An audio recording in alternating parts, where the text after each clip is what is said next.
il y a une sorte de chemin intermédiaire en linguistique entre les langues sémantiques et les langues étymologiques. Ce sont les langues poétiques, si on peut dire. C'est la poétique. La poétique consiste à rapprocher des mots qui ne sont pas du tout de même racine, mais qui ont le même suffixe. Donc, on a donc un système d'étymologie fondé sur les radicaux, on a un système sémantique qui est fondé sur les synonymes, et on a un système poétique fondé sur les suffixes.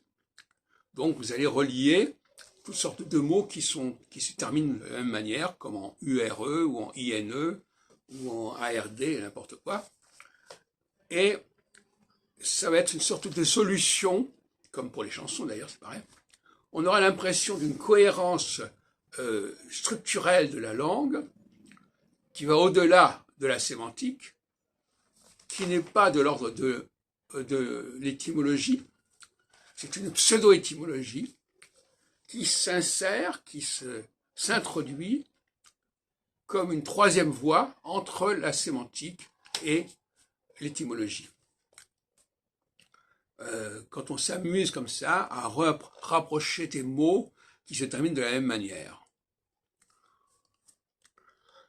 Et en plus, se terminant de la même manière, on va essayer même de trouver un lien sémantique entre ces mots.